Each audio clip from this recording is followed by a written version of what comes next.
Avez-vous déjà eu l'impression que votre esprit était une radio qu'on ne peut jamais éteindre?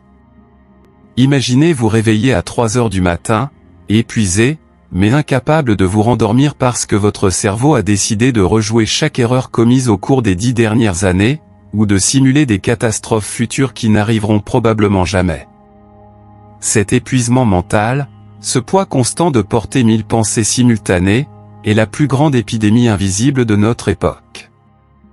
Nous vivons dans une ère de surcharge d'informations, où la tranquillité est devenue un luxe rare et le silence intérieur semble être une légende lointaine. Mais, et si je vous disais qu'il existe un groupe de personnes qui, il y a des milliers d'années, a déchiffré le code de l'esprit humain? Des hommes et des femmes qui parviennent à rester sereins au milieu du chaos, qui sourient face à l'incertitude et qui possèdent un contrôle absolu sur le flux de leurs pensées. Je parle des moines bouddhistes. Que savent-ils que nous avons oublié? Il ne s'agit pas d'avoir des super-pouvoirs ou de s'enfuir dans une grotte de l'Himalaya. Le secret réside dans des techniques ancestrales, éprouvées par le temps et désormais validées par la neuroscience moderne, qui peuvent reprogrammer la façon dont votre cerveau fonctionne. Aujourd'hui, nous allons plonger profondément dans cette sagesse. Nous n'allons pas seulement parler de théorie, nous allons vous livrer une carte pratique, étape par étape, sur la façon d'éliminer l'excès de pensée et de récupérer la paix qui est votre droit de naissance. Si vous sentez que votre esprit est votre maître, au lieu d'être votre serviteur, cette vidéo a été faite pour vous. Avant de révéler le premier secret pour maîtriser votre esprit, je vous invite à prendre un engagement envers votre croissance personnelle dès maintenant. Vérifiez si vous êtes déjà abonné à la chaîne. En cliquant sur le bouton d'abonnement et en activant la cloche des notifications, vous garantissez de ne manquer aucune étape de ce voyage de transformation. Et, s'il vous plaît, laissez votre j'aime sur cette vidéo. Ce geste simple aide notre communauté à grandir et porte ce message de paix à d'autres personnes qui souffrent d'anxiété en ce moment même. Ensemble, transformons le chaos en clarté. Chapitre 1. La nature de l'esprit de singe. Pour résoudre n'importe quel problème, nous devons d'abord comprendre la nature de la bête que nous affrontons.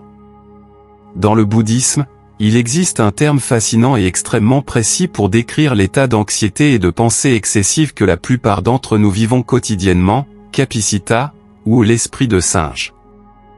Imaginez une forêt dense et agitée. Au sommet des arbres, il y a un singe inquiet. Il ne s'arrête pas une seconde. Il saute de branche en branche, attrape un fruit, prend une bouchée, le jette, crie, se gratte et saute à nouveau vers un autre arbre, sans direction, sans but, mu uniquement par des impulsions frénétiques. C'est l'image parfaite de notre esprit non entraîné. L'esprit de singe n'est jamais là où se trouve le corps. Si vous conduisez, l'esprit est dans la dispute que vous avez eue hier. Si vous mangez, l'esprit s'inquiète de la facture qui arrive à échéance demain. Si vous essayez de travailler, il fantasme sur les vacances ou craint un licenciement. Ce décalage entre là où nous sommes physiquement et là où nous sommes mentalement est la racine primaire de notre souffrance et de la pensée excessive. Le singe intérieur cherche constamment la distraction, la nouveauté et le drame. Il a une peur bleue du silence, car dans le silence, il est obligé de se faire face. Les moines comprennent que lutter contre le singe est inutile. Si vous essayez de retenir un singe sauvage par la force, il va mordre, griffer et crier encore plus fort. De la même manière, quand nous essayons de supprimer nos pensées par la force, en disant « arrête de penser à ça » ou « je ne peux pas être anxieux », nous ne faisons que nourrir le singe avec plus d'énergie. La résistance crée la persistance. La première étape pour éliminer la pensée excessive n'est pas la suppression, mais l'observation consciente. Il faut changer votre relation avec le singe. Au lieu d'être le singe, vous devez devenir l'observateur de la forêt. Imaginez que vous êtes assis au bord d'une rivière. Le courant de cette rivière représente vos pensées. La plupart des gens, lorsqu'ils voient une pensée désagréable ou inquiétante passer dans le courant, sautent dans la rivière pour essayer de l'attraper ou de lutter contre elle. Le résultat ? Ils sont emportés par le courant, se noient dans les émotions et perdent la notion de la réalité. Le moine, en revanche, reste assis sur la rive. Il voit la pensée passer. Il note, ah, voilà une pensée de peur. Voilà une pensée de colère. Mais il ne saute pas dans l'eau. Il laisse la rivière couler. Comprendre l'esprit de singe, c'est comprendre que vous n'êtes pas vos pensées. Vous êtes la conscience qui perçoit les pensées. Cette séparation est la clé maîtresse. Quand vous arrêtez de vous identifier au bruit mental, le bruit commence à perdre de sa force. Le singe, réalisant qu'il ne reçoit plus d'attention et que ses cris ne génèrent plus de réaction, commence à se calmer. Il s'assoit.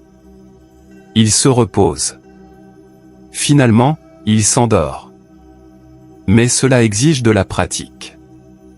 La société moderne est conçue pour exciter le singe. Les notifications du téléphone, les gros titres alarmistes, la culture de la productivité toxique, tout cela sont des stimuli qui crient à votre singe intérieur, saute. Crie. Inquiète-toi. Le moine marche dans la direction opposée. Il cultive le noble silence. Et nous ne parlons pas seulement de silence verbal, mais de silence interne. Tout au long de ce guide, nous allons enseigner comment apprivoiser cet esprit. Mais rappelez-vous, ne tuez pas le singe, car il a aussi son utilité, la planification, la créativité, l'analyse. L'objectif est de l'entraîner. Nous voulons que le singe travaille pour nous quand nous avons besoin de résoudre un problème mathématique ou de planifier un voyage, et qu'il retourne dans sa cage pour dormir tranquillement quand nous voulons juste contempler un coucher de soleil ou dormir en paix. L'élimination de la pensée excessive commence par la reconnaissance que le chaos mental n'est pas qui vous êtes, c'est juste une vieille habitude qui peut être brisée. L'esprit de singe n'est qu'un schéma, et les schémas peuvent être réécrits. Chapitre 2, l'art de l'ancrage et le pouvoir de la respiration. Maintenant que nous avons identifié le problème, l'esprit de singe incontrôlé, nous avons besoin d'un outil pour le ramener à la réalité. Dans l'arsenal de sagesse des moines, l'outil le plus puissant, immédiat et accessible est la respiration. Mais ne vous y trompez pas en pensant que c'est le juste respirer. Dans le contexte bouddhiste, nous parlons d'anapanasati, l'attention pleine à la respiration, une technique affinée au fil des millénaires pour couper le cycle vicieux de la pensée obsessionnelle instantanément. Pourquoi la respiration? Réfléchissez bien, pouvez-vous penser au passé? Oui. Pouvez-vous penser au futur? Certainement, c'est là que vit l'anxiété. Mais pouvez-vous respirer dans le passé? Pouvez-vous respirer dans le futur? Non. La respiration se produit uniquement et exclusivement dans le maintenant. Elle est le seul processus physiologique qui est, à la fois, volontaire et involontaire, servant de pont parfait entre le corps et l'esprit, entre le conscient et l'inconscient. Quand vous portez votre attention totale sur la respiration, vous ramenez, forcément, votre esprit au moment présent. Il est impossible d'être concentré sur la sensation de l'air entrant dans les narines et, simultanément, d'être perdu dans une préoccupation concernant la semaine prochaine. L'esprit humain, bien que complexe, ne peut pas soutenir deux foyers intenses en même temps. Les moines utilisent la respiration comme une ancre. Imaginez un bateau au milieu d'un océan tempétueux. Les vagues sont vos pensées excessives, vous balançant d'un côté à l'autre, menaçant de retourner le bateau. L'ancre est votre respiration. Quand vous la jetez, le bateau peut encore bouger un peu, mais il ne partira pas à la dérive. Il a un centre. Il a de la stabilité.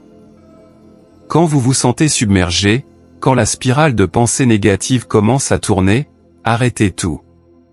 N'essayez pas de résoudre le problème mentalement à ce moment-là. Respirez simplement. Mais faites-le avec intention. La technique de base que beaucoup de moines débutants apprennent est le comptage. Inspirez profondément, en sentant l'abdomen se dilater, et dites mentalement 1. Expirez lentement, en sentant la relaxation, et dites 1. Répétez cela jusqu'à atteindre 10. Si, en cours de route, l'esprit de singe saute et que vous commencez à penser à la liste de courses ou à une discussion, gentiment, sans autocritique, revenez au numéro 1. L'objectif n'est pas d'arriver à 10, l'objectif est de remarquer quand vous vous êtes distrait et de revenir. Chaque fois que vous réalisez que votre esprit a vagabondé et que vous le ramenez à la respiration, c'est comme faire une répétition de musculation à la salle de sport. Vous renforcez le muscle de la pleine conscience. En approfondissant la technique, observez les nuances. Sentez la température de l'air. Il entre frais et sort tiède. Sentez la texture de la respiration. Est-elle courte ou longue? Rugueuse ou douce? En vous concentrant sur ces micro-détails, vous occupez l'esprit avec des données sensorielles du présent, laissant peu d'espace pour la fabrication de scénarios illusoires. La pensée excessive se nourrit d'abstraction, la respiration nous rend au concret, au tangible, au réel. C'est le moyen le plus rapide de sortir de sa tête et d'entrer dans son corps. C'est un refuge que vous portez avec vous 24 heures sur 24. Vous n'avez pas besoin d'une application, d'un instructeur ou d'un endroit silencieux. Vous pouvez appliquer l'ancrage au milieu d'une réunion stressante, dans le trafic chaotique ou pendant une discussion difficile. Personne n'a besoin de savoir que vous le faites. Alors que le monde tourne dans le chaos autour de vous, vous maintenez un sanctuaire de paix intérieure, simplement en vous connectant au flux vital qui vous maintient en vie. La respiration ne calme pas seulement l'esprit, elle signale psychologiquement à votre système nerveux parasympathique que vous êtes en sécurité, réduisant le cortisol et l'adrénaline, les substances chimiques du stress qui alimentent les pensées accélérées. Si vous appréciez cette plongée profonde dans la sagesse monastique et que vous sentez déjà une petite étincelle de calme apparaître, je vous demande de laisser votre j'aime dès maintenant. C'est un échange énergétique simple, nous vous donnons la connaissance, et vous nous aidez à la répandre.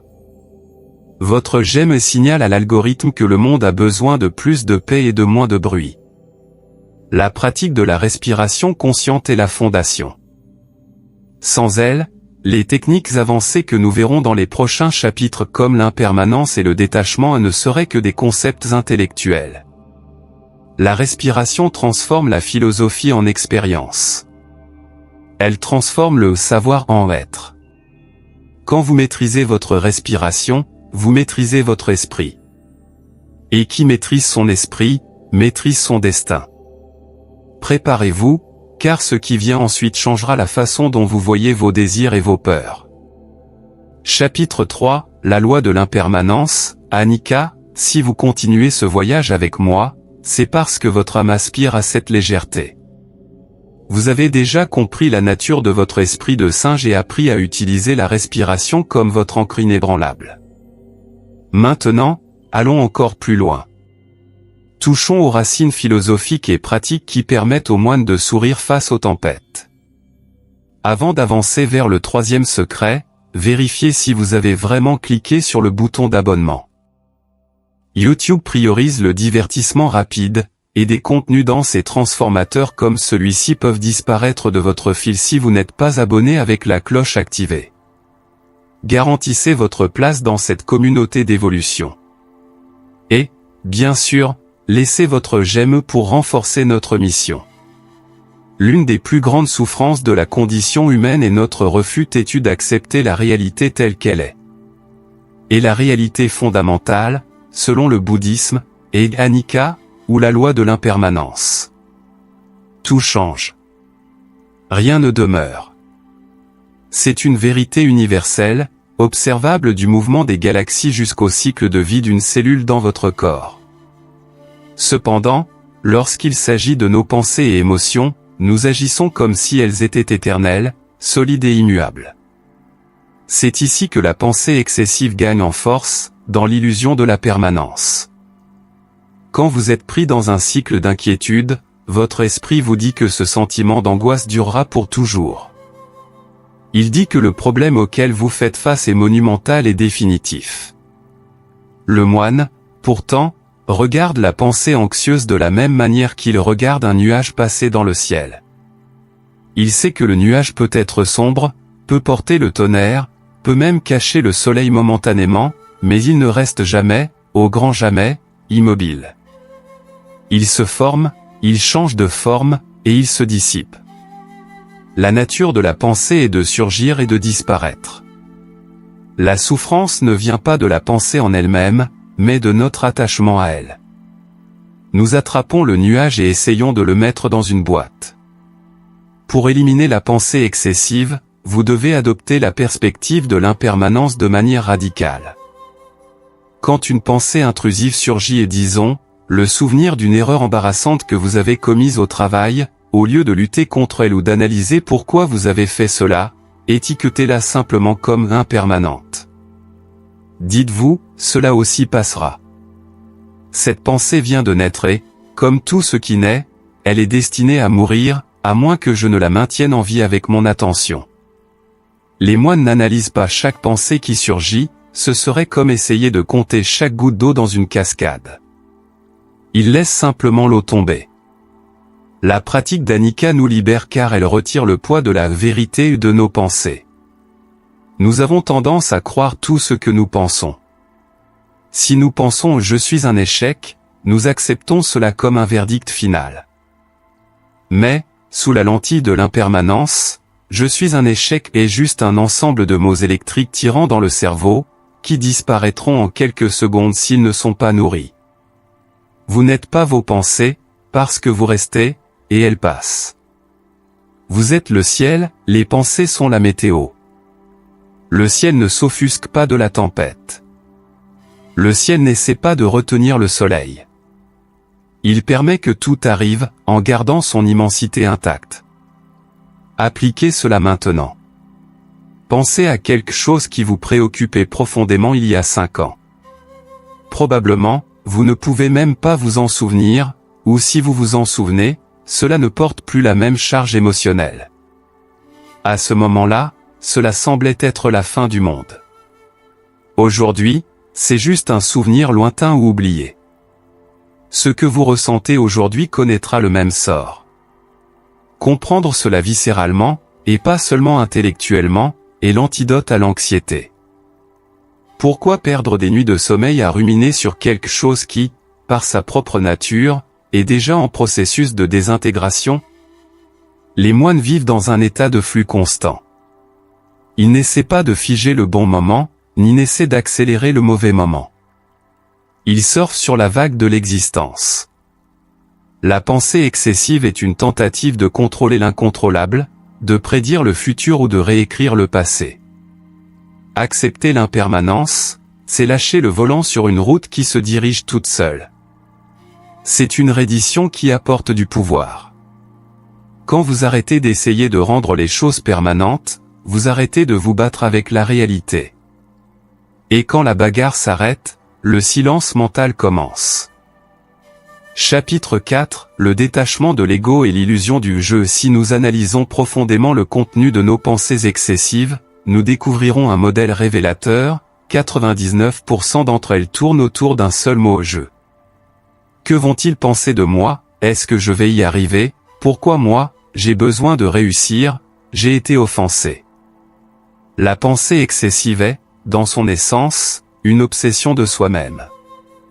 C'est l'ego qui essaie désespérément de se défendre, de s'agrandir ou de se justifier. Le bouddhisme offre une solution chirurgicale à cela, réduire l'importance personnelle. Le moine se rase la tête, porte des vêtements simples et mange ce qu'on lui offre, non seulement par tradition, mais comme une technologie de dissolution de l'ego. Il retire les marqueurs d'identité qui crieraient le « je suis spécial » ou « je suis différent ».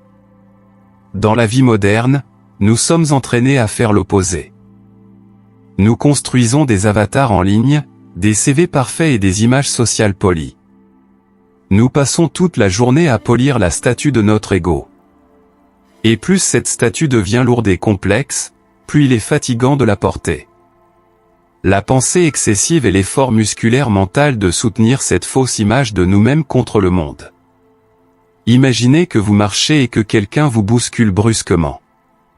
Si votre ego est enflé, votre esprit va s'emballer. Comment ose-t-il? Il ne me respecte pas. Je ne peux pas laisser passer ça. Vous allez ruminer là-dessus pendant des heures. Maintenant, imaginez que vous êtes personne. Vous êtes juste une conscience fluant à travers l'espace. Si quelqu'un vous bouscule, c'est juste un événement physique. Des corps sont entrés en collision. Il n'y a pas d'offense personnelle, car il n'y a pas un jeu rigide pour être offensé. Le moine rit de l'offense parce qu'il sait que l'ego est une illusion. Quand vous n'avez rien à défendre, vous n'avez rien dont vous soucier. C'est le secret paradoxal, moins vous pensez à vous-même, meilleure devient votre vie et plus votre esprit se calme. L'altruisme et la compassion ne sont pas seulement des vertus morales, ce sont des stratégies de santé mentale. Quand votre esprit est concentré sur le fait d'aider l'autre, de comprendre la souffrance d'autrui ou de réaliser un travail bien fait pour le bien du travail en soi, il ne reste plus de place pour la névrose du jeu. L'esprit de singe se nourrit de l'égocentrisme. Retirez le jeu de l'équation, et le singe meurt de faim. Souvent, notre excès de pensée vient de la peur du jugement des autres. Mais rappelez-vous, les autres personnes sont aussi emprisonnées dans leurs propres égos, pensant à elles-mêmes. Personne ne pense à vous autant que vous pensez à vous. Ce constat est libérateur. Vous êtes libre de commettre des erreurs, d'être imparfait, d'être humain. Lâchez le besoin d'être le protagoniste du film tout le temps. Essayez d'être un figurant qui observe la beauté du décor. La légèreté qui vient de ce changement de perspective est immédiate. Le poids du monde quitte vos épaules parce que vous réalisez qu'il n'a jamais été de votre devoir de porter le monde, pour commencer.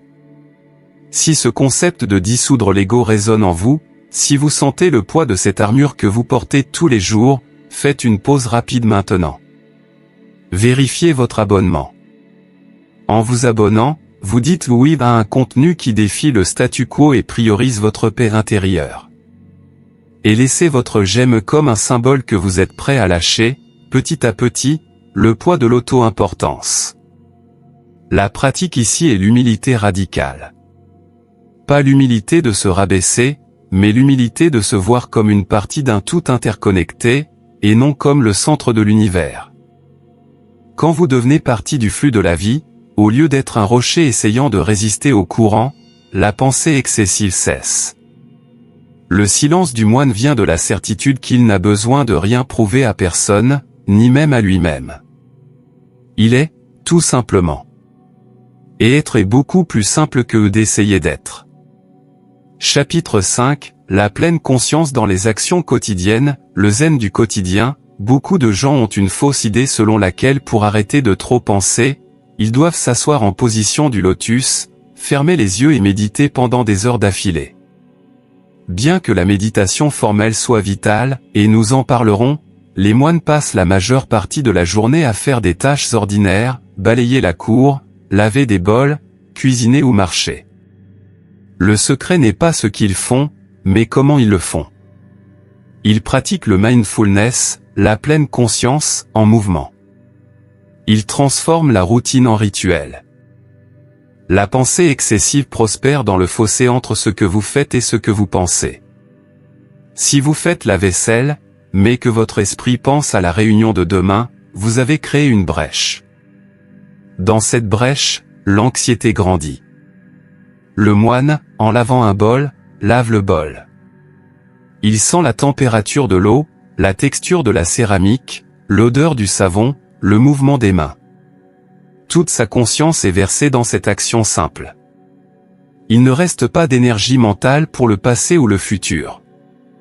L'esprit devient avec l'action. La société moderne glorifie le multitasking, le multitâche. Pour le cerveau bouddhiste, c'est un poison. Le multitâche est l'entraînement intensif pour l'esprit de singe. Il enseigne à votre cerveau à être fragmenté, superficiel et agité. Pour éliminer la pensée excessive, vous devez redécouvrir l'art de faire une chose à la fois. Le single tasking. Quand vous mangez, mangez simplement. Éteignez la TV, lâchez le téléphone. Sentez le goût, la texture, mâchez lentement. Quand vous marchez, marchez simplement.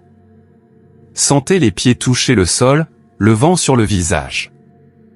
En remplissant le moment présent avec une attention sensorielle pleine, vous expulsez les pensées intrusives. Le cerveau a une bande passante limitée. Si vous remplissez 100% de cette bande avec la sensation de l'eau chaude sous la douche, il ne reste pas d'espace pour l'inquiétude. La pensée excessive est, en réalité, un symptôme que vous n'êtes pas totalement engagé dans votre vie maintenant. Vous vivez dans le simulateur mental, pas dans la réalité. Revenir au sens, c'est revenir à la santé mentale. Voici un défi que je vous laisse aujourd'hui. Choisissez une tâche banale que vous avez l'habitude de faire en pilote automatique, se brosser les dents, plier le linge, boire un café et transformez-la en une méditation. Faites-la comme si c'était la chose la plus importante de l'univers à ce moment-là. Observez chaque nuance. Vous serez choqué de réaliser comment l'esprit se calme instantanément. La paix n'est pas dans un endroit lointain, elle est cachée dans les tâches que vous considérez comme ennuyeuses. L'ennui est juste un manque d'attention. Avec la pleine conscience, tout devient sacré, tout devient intéressant, et l'esprit arrête de chercher des problèmes là où il n'y en a pas. Les moines appellent cela l'esprit quotidien et la voie. N'attendez pas des moments spéciaux pour avoir la paix. Apportez la paix au moment ordinaire. Si vous parvenez à faire la vaisselle dans un état de présence totale, vous parviendrez à gérer une crise financière ou un problème de santé avec la même présence. Vous entraînez le muscle de la stabilité. Chaque moment de pleine conscience est un vote contre le chaos mental. C'est une revendication de votre propre vie, qui se passe maintenant, et non dans vos pensées sur ce qui pourrait arriver. Nous sommes à la moitié de notre voyage. Nous avons déjà couvert la nature de l'esprit, la respiration, l'impermanence, l'ego et la pleine conscience au quotidien. Mais nous avons encore des secrets profonds à révéler, y compris comment gérer les émotions difficiles et l'importance de l'environnement. Si vous êtes arrivé jusqu'ici, vous êtes un guerrier de l'esprit. N'abandonnez pas maintenant. Votre paix vaut l'effort. Rappelez-vous de laisser votre j'aime si ce chapitre a apporté de la clarté à votre journée. Continuons à transformer votre esprit en un sanctuaire. Chapitre 6, le paradoxe du contrôle et le détachement des résultats. Nous arrivons à un point crucial de notre voyage. Si vous avez appliqué, même minimalement, les techniques de respiration et de pleine conscience dont nous avons discuté, vous devez déjà avoir remarqué de petites fissures de lumière entrant dans la caverne de votre esprit. Mais maintenant, nous devons traiter les carburants les plus lourds de la pensée excessive, le besoin de contrôle, l'autocritique sévère et l'intoxication par l'information. Ce que nous allons discuter maintenant sépare les novices des véritables maîtres de l'esprit. Avant de poursuivre, je fais un appel rapide mais important, vérifiez si vous êtes abonné à la chaîne. La plupart des gens regardent, absorbent la valeur, mais oublient de cliquer sur le bouton d'abonnement. Ne soyez pas un spectateur passif, soyez un membre actif de cet égrégore de recherche de la paix. Et laissez votre j'aime maintenant pour énergiser ce contenu et le porter à ceux qui ont désespérément besoin d'un répit mental. Pourquoi pensons-nous trop ?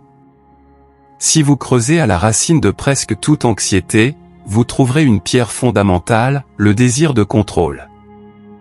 Nous voulons avoir la certitude que le projet sera approuvé, que la personne aimée ne nous quittera pas, que notre santé restera parfaite, que le futur sera exactement comme nous l'avons planifié.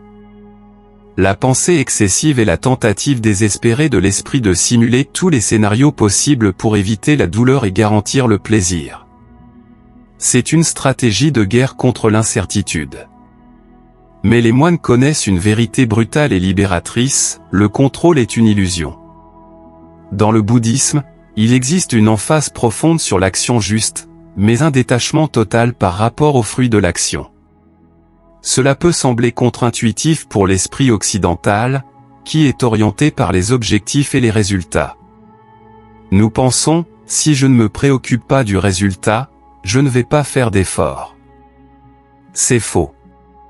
Le moine fait plus d'efforts que quiconque, mais il focalise 100% de son énergie sur le processus, et 0% sur l'attente.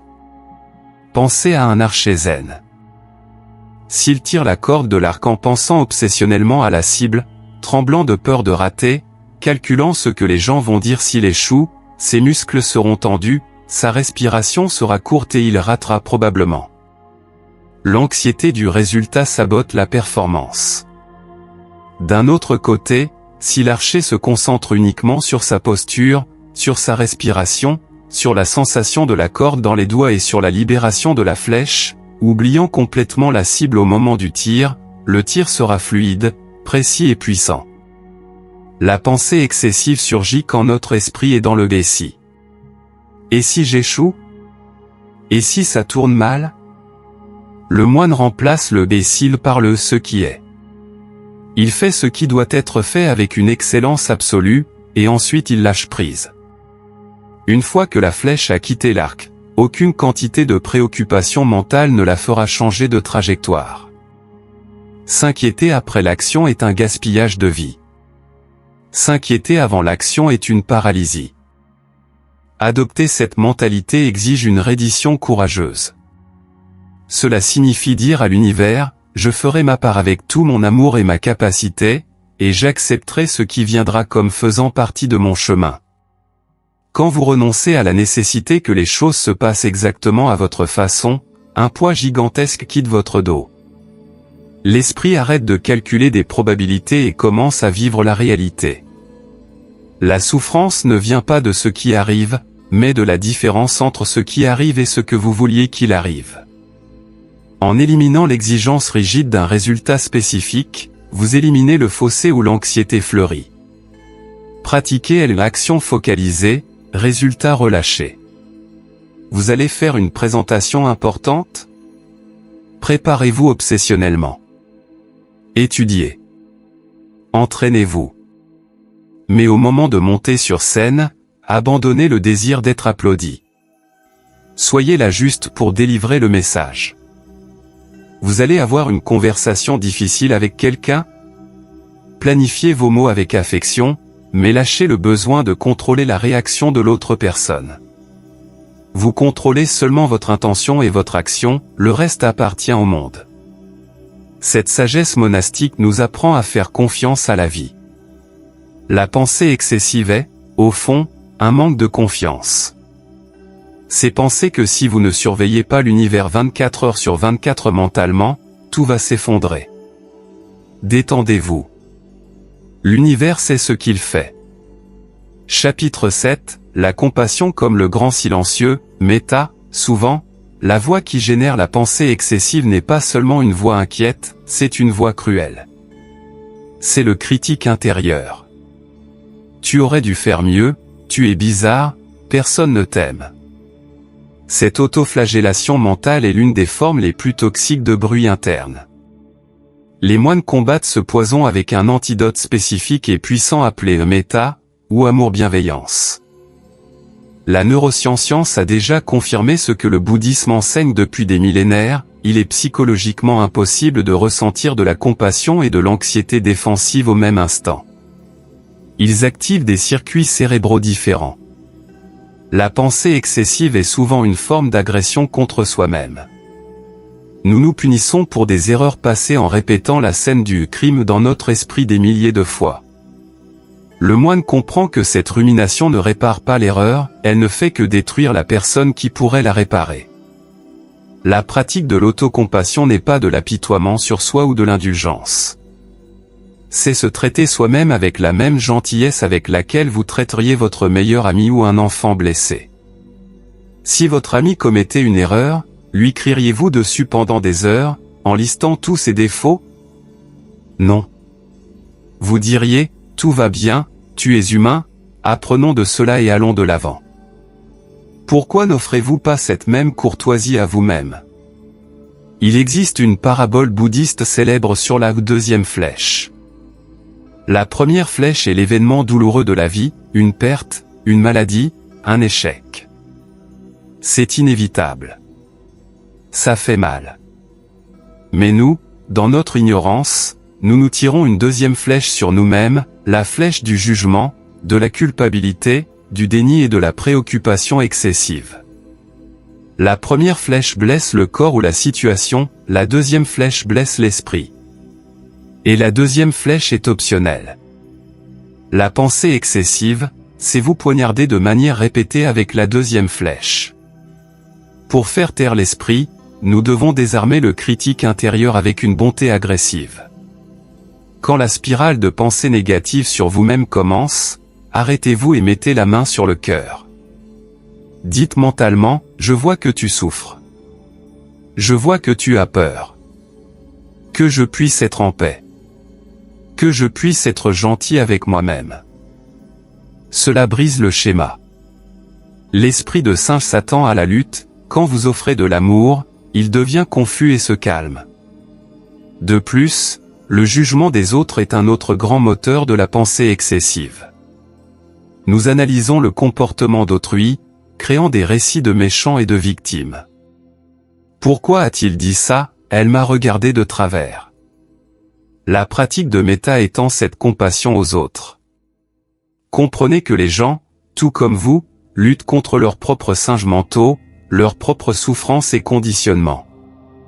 Quand quelqu'un est impoli, généralement ce n'est pas à propos de vous, c'est à propos de leur douleur interne. En regardant les autres avec compassion au lieu de jugement, vous libérez votre esprit du besoin de vous défendre ou de contre-attaquer mentalement. La compassion nettoie les ordures mentales du ressentiment. Un esprit plein d'amour n'a pas de place pour la paranoïa. Si cette idée d'échanger l'autocritique pour l'amour de soi touche votre cœur, c'est le moment de laisser votre j'aime. C'est un geste symbolique d'acceptation de soi et d'arrêt d'être votre propre ennemi. Le monde est déjà assez dur, votre esprit devrait être votre sanctuaire, pas votre champ de bataille. Chapitre 8, le jeûne d'information et la garde des sens. Nous vivons à l'ère de l'obésité mentale. Tout comme le corps tombe malade si nous le nourrissons de malbouffe sans arrêt, l'esprit tombe malade s'il est bombardé incessamment par des informations inutiles, des nouvelles tragiques, des potins de célébrités et des stimuli de réseaux sociaux. Les moines pratiquent ce qu'ils appellent garder les portes des sens. Ils sont extrêmement sélectifs sur ce qu'ils laissent entrer dans leur esprit, car ils savent que ce qui entre, inévitablement, devient pensée. Vous ne pouvez pas espérer avoir un esprit serein et concentré si vous passez des heures par jour à faire défiler des fils infinis de vidéos courtes, qui sont conçues par des ingénieurs comportementaux pour fragmenter votre attention et déclencher de la dopamine bon marché. Cette consommation frénétique entraîne votre cerveau à la distraction. Elle crée un esprit qui ne peut pas rester immobile, qui a besoin de nouveautés toutes les 15 secondes. Quand vous éteignez le téléphone, l'esprit continue de tourner à la même vitesse frénétique, cherchant le prochain stimulus. Résultat ? Pensée excessive, insomnie et incapacité d'être présent. La pensée excessive est, souvent, juste une indigestion mentale. Vous avez consommé plus de données que votre cerveau ne peut traiter. La solution est le jeûne d'information. Les moines valorisent le silence et l'obscurité non pas parce qu'ils détestent le monde, mais parce que le système nerveux a besoin de pause pour se recalibrer. Si vous voulez éliminer les pensées excessives, vous devez couper leur source d'alimentation. Vous devez devenir le portier de votre propre esprit. Commencez par de petits pas, mais soyez ferme. Établissez des horaires sacrés sans écran. La première heure du matin et la dernière heure du soir devraient être des zones libres de technologie. Au réveil, au lieu de télécharger les problèmes du monde dans votre cerveau via le téléphone, regardez le ciel, buvez de l'eau, respirez. Donnez à votre esprit la chance de se réveiller en paix avant d'être inondé. Avant de dormir, au lieu de stimuler le cerveau avec de la lumière bleue et des informations agitées, lisez un livre physique, méditez ou restez simplement en silence. Au-delà de la quantité, évaluez la qualité. Le contenu que vous consommez vous élève-t-il ou vous rend-il anxieux? Vous apprend-il quelque chose d'utile ou génère-t-il seulement de l'indignation et de la peur? Le journal télévisé est une usine à anxiété. Il découpe le pire 0,1% de ce qui se passe dans le monde et vous le sert comme si c'était la totalité de la réalité. Le moine sait que connaître toutes les tragédies du monde n'aide à en résoudre aucune, cela détruit seulement votre capacité d'agir avec clarté dans votre propre cercle d'influence. Expérimentez le pouvoir de l'ennui. Dans la queue de la banque, dans l'ascenseur, dans les embouteillages, résistez à l'impulsion de sortir le téléphone. Laissez votre esprit vagabonder, laissez-le traiter ce qui est déjà là. L'ennui est le précurseur de la créativité et de la paix. Quand vous retirez le bruit externe, le bruit interne peut sembler augmenter au début, comme le sevrage d'une drogue, mais si vous persistez, la poussière retombe et une clarté cristalline émerge.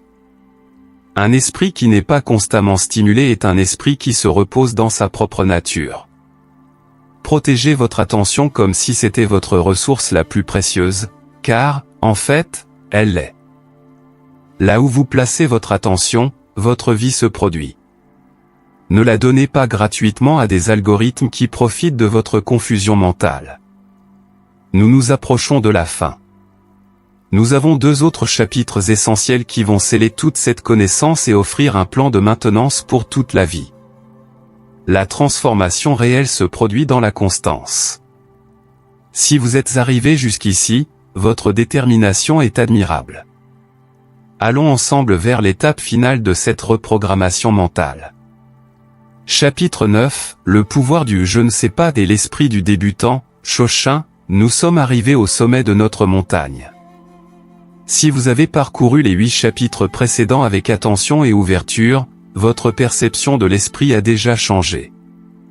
Vous avez compris que vous n'êtes pas vos pensées, que le contrôle est une illusion et que la compassion est votre plus grande arme.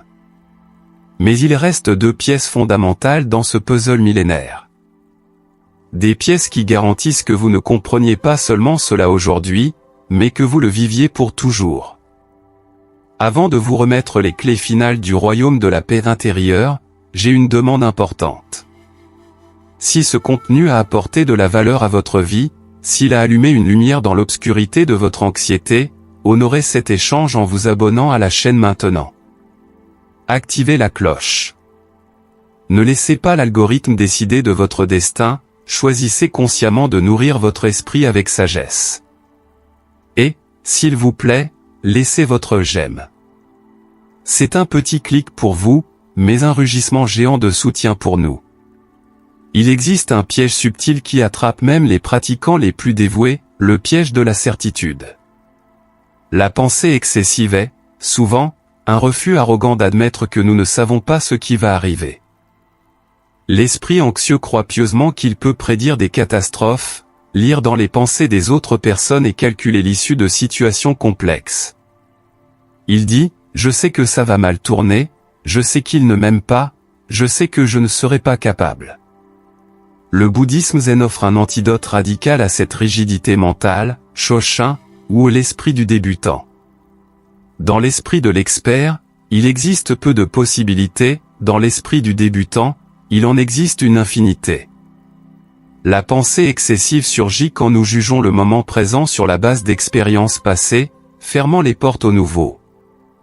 Quand vous dites « je sais déjà comment ça finit », vous arrêtez d'observer et commencez à projeter. Le moine cultive activement l'état de ne pas savoir. Ce n'est pas de l'ignorance, c'est une ouverture courageuse. C'est regarder une situation difficile et, au lieu de l'étiqueter immédiatement comme désastre, dire « je ne sais pas où cela va mener ». Voyons voir. Le « je ne sais pas » est le mantra le plus relaxant qui existe. Quand vous vous débarrassez du fardeau de devoir avoir une opinion sur tout, de devoir juger tout comme bon ou mauvais, une quantité immense d'énergie mentale est libérée. Pensez à combien de temps vous passez à essayer de déchiffrer le sens caché d'un SMS ou d'un regard. Et si vous admettiez simplement que vous ne savez pas? Et si vous vous reposiez dans l'incertitude? L'incertitude n'a pas besoin d'être effrayante, elle est le sol où la vie grandit. Si tout était certain, si le futur était fixe, la vie n'aurait pas de saveur, il n'y aurait pas de surprise, il n'y aurait pas d'espoir. L'esprit du débutant nous invite à vivre chaque moment comme si c'était la première fois. Quand vous buvez une tasse de thé, ne buvez pas le souvenir du thé que vous avez pris hier. Buvez ce thé. Sentez cette chaleur. Quand vous rencontrez votre partenaire ou votre enfant, ne regardez pas l'image accumulée que vous avez d'eux dans la tête. Regardez qui ils sont maintenant. Les gens changent, le monde change, mais la pensée excessive nous emprisonne dans des versions statiques et mortes de la réalité. L'excès de pensée est une répétition de vieilles cassettes. L'esprit du débutant appuie sur le bouton au stop et nous invite à regarder le spectacle en direct. Pratiquez la curiosité au lieu de la peur. La peur dit, et s'il arrivait quelque chose de terrible? La curiosité demande, que va-t-il bien se passer? C'est un changement subtil dans le langage, mais gigantesque dans la chimie cérébrale. La peur contracte, la curiosité expansée. Quand une pensée anxieuse surgit, traitez-la avec la curiosité d'un scientifique ou d'un enfant. Tiens donc, mon esprit est en train de créer une histoire d'horreur. C'est intéressant. D'où cela peut-il bien venir? Comment cela se ressent-il dans le corps? En enquêtant sur l'anxiété avec curiosité, vous sortez de la position de victime et assumez la position d'explorateur. Le moine n'a pas peur de ses démons, il les invite à prendre le thé et demande ce qu'ils ont à enseigner. Adopter l'esprit du débutant, c'est accepter que la vie est un mystère à vivre, pas un problème à résoudre. La pensée excessive est la tentative inutile de résoudre le mystère à travers la logique brute. Lâchez prise. Détendez-vous dans l'inconnu. L'inconnu est là où la magie opère. C'est là où les solutions créatives que votre esprit fatigué et répétitif ne pourrait jamais trouver, surgissent enfin. Si cette perspective d'embrasser le mystère résonne en vous, laissez votre j'aime dès maintenant. Montrez que vous êtes prêt à échanger la fausse sécurité de l'inquiétude pour la liberté de l'incertitude. Chapitre 10, la discipline de la paix et le chemin sans fin. Nous arrivons à la fin de ce guide, mais ce n'est que le début de votre pratique. Savoir comment les moines éliminent les pensées excessives ne fera pas s'arrêter vos pensées magiquement. Lire sur la natation ne vous empêche pas de vous noyer, vous devez sauter dans l'eau. Le secret final, celui qui différencie ceux qui changent de vie de ceux qui consomment seulement de l'auto-assistance, est la constance. Le bouddhisme n'est pas une pilule magique, c'est un entraînement. C'est appelé une pratique pour une raison. Vous n'y arrivez jamais, vous êtes toujours en train de pratiquer. Beaucoup de gens essaient de méditer une fois, l'esprit ne s'arrête pas, et ils abandonnent en disant « ce n'est pas pour moi, je pense trop ». Ils ne comprennent pas qu'avoir des pensées pendant la méditation n'est pas un échec, c'est une partie du processus. L'exercice est de réaliser que vous avez pensé et de revenir. Chaque fois que vous revenez, vous gagnez. La paix mentale n'est pas un trophée que vous gagnez et mettez sur l'étagère, c'est comme un jardin.